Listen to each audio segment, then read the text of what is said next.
আমার কিন্তু এখানেই বিজনেস শেষ।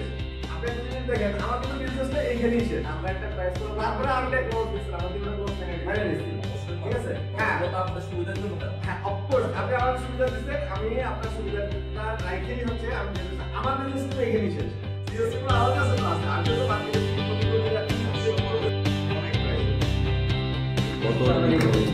এটা আপনাদের থেকেও ভালো অফার দিচ্ছে আমাদের কাছে আছে।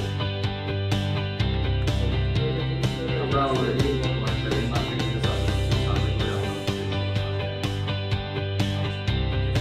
বিজনেস খুবই ইম্পর্টেন্ট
আমরা বলতে পারলাম আর কি যে আমাদের নেগোসিয়েশন করার অনেকটা পার্ট থাকে, যে আমরা কি কি জিনিস নেগোসিয়েশন করতে পারি বা কি কি জিনিস আমরা ফিস ধরে রাখতে হবে। যেমন আমাদের প্রোডাক্টের পার্সেন্টের ক্ষেত্রে কোয়ালিটিটা অবশ্যই আমরা মেনটেন করে ধরে রাখতে হবে, প্লাস হচ্ছে বা আমরা কি কি মার্জিন ছেড়ে দিব ওগুলা নিয়ে আমরা একটু ভালো আইডিয়া পাই, যে বাস্তবিক ক্ষেত্রে আমরা অনেক এটা আমাদের জন্য অনেক নেগোসিয়েশন অনেক বড় একটা বিষয় হচ্ছে যে উইন-উইন সিচুয়েশনটাকে মেনটেন করা, যে আমি একটু অনেক বেশি প্রফিট করতে গিয়ে আমার কাস্টমারের যাতে অনেক বেশি লস না হয়ে যায়, সে আর জীবনে আসতে হবে না, তাহলে তো আমার লাভ নাই। তো সে যাতে আমার লয়ালটিটা যাতে কাস্টমার থাকে, এই জন্য আমরা সবসময় উইন-উইন সিচুয়েশনটাকে কনসিডার করতে হবে। আজকে আমরা নেগোসিয়েশনের বিভিন্ন প্যারামিটার, বিভিন্ন ডাইমেনশনে নেগোসিয়েট করা শিখলাম, এবং নেগোসিয়েশনের ক্ষেত্রে আমাদের কিছু নেগোসিয়েশন ম্যানার আছে, নেগোসিয়েশনের কিছু এই প্যারামিটারগুলো আমরা প্র্যাকটিক্যালি কী করে ইমপ্লিমেন্ট করতে হয় এইসব সেলারিং থেকে এবং হচ্ছে বায়ারিং থেকে যে মেন প্রোডাক্টটা উনি প্রোডাক্টকে কেন্দ্র করে যেভাবে হচ্ছে সেই এবং বায়ারা যে প্যারামিটার যে লেভেলে গিয়ে কস্টিংটা বায়ারিং সেলিং করতে পারে, এই জন্য কস্টিংটা আসলে বই ফর্টেন এবং কস্টিং সম্পর্কে আসলে মধ্যে একটা ইনসাইট আছে কীভাবে ব্যাক ক্যালকুলেশন করে, বিশেষ করে আমি সেলার ছিলাম, সাপ্লাই ছিলাম, ব্যাক ক্যালকুলেশন করে সাপ্লাইয়াররা হচ্ছে একটা বায়ারদের সিস্টেম ডাইরেকশন বুঝতে পারে। আসলে নেগোসিয়েশনে যাওয়া খুব হেল্প হচ্ছে কস্টিং মার্কেটে আমার চেষ্টা খুব কি আমি আমাদের আজকে কস্টিং সেল এবং বায়ারের যে কাজগুলো করছে সেখানে আমাদের হচ্ছে যে কিছু একটা সাপ্লাইয়ের সাথে কথা বললে হবে না, আমাদের আরো নেগোসিয়েশন করার জন্য আরো কয়েকজন সাপ্লাইয়ের সাথে কথা বলতে হবে, কথা বলে আমাদের একটা প্রাইসিংয়ে আসতে হবে। এবং আমার উদ্দেশ্য ছিল এটা যে আমরা সাপ্লাইয়ারটাকে যদি কোম্পানি থেকে আমরা যদি অ্যাজ এ বায়ার হিসেবে কিনতে যাই, সাপ্লাইয়ের টাকায় আমরা ব্যবসা করবো, আমরা অ্যাডভান্স এটাই টার্গেট থাকতে হবে।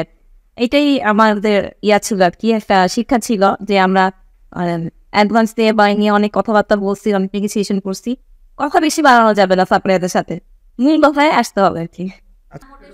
হয়, আমরা নতুন করে আবার শিখেছি যে কিভাবে নেগোসিয়েশন করতে হয় এবং প্রাইস কস্টিংটা কিভাবে আমরা বাড়াবো বা কস্টিংটা করবো সেটা সম্পর্কে আমরা একসাথে বসে যে টিম মাস্টার করছি এটা অনেক ভালো লাগছে আমাকে। অ্যাকচুয়ালি স্যার আমরা একটা প্রোডাক্ট মানে লস করার আগে যে কি ক্যালকুলেশন করে আমরা পার্চেসিং করবো ওই জিনিসটা ভালোভাবে শিখতে পারছি।